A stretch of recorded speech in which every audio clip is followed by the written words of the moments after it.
السلام علیکم ورحمۃ اللہ۔ آج کی آیت سورۃ البقرہ آیت نمبر 39، انکار اور انجام، ایک ابدی فیصلہ۔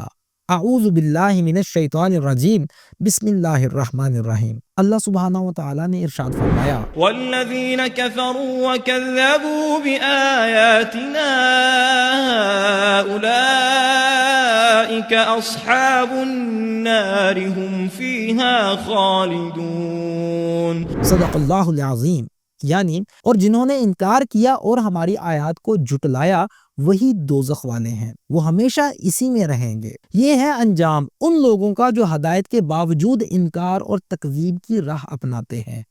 آیات صرف الفاظ نہیں، یہ دلائل، پروفز، نشانیاں، ایویڈنسز اور ہدایت کی روشنی ہیں۔ جب انسان اپنی فطرت، عقل اور رب کی ہدایت یعنی گائیڈنس کو رد کرتا ہے تو یہ محض گناہ نہیں بلکہ ظلم ہے، خود پر، سچ پر اور اپنی ابدی زندگی پر۔ قرآن ہمیں اختیار یعنی فری ول دیتا ہے، مگر نتیجہ بھی صاف بتا دیتا ہے۔ جو رب کی آیات کو تھام لے نجات اس کی ہے، جو انکار کرے انجام اس کے سامنے ہے، دوزخ ہمیشہ کا رہنا۔ اس آیہ مبارکہ کو ہم اپنی زندگی میں کیسے لا سکتے ہیں؟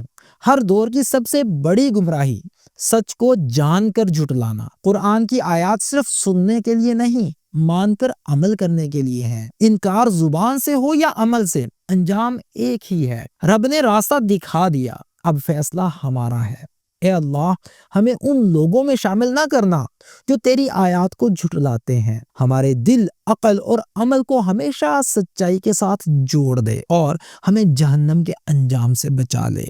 آمین یا رب العالمین۔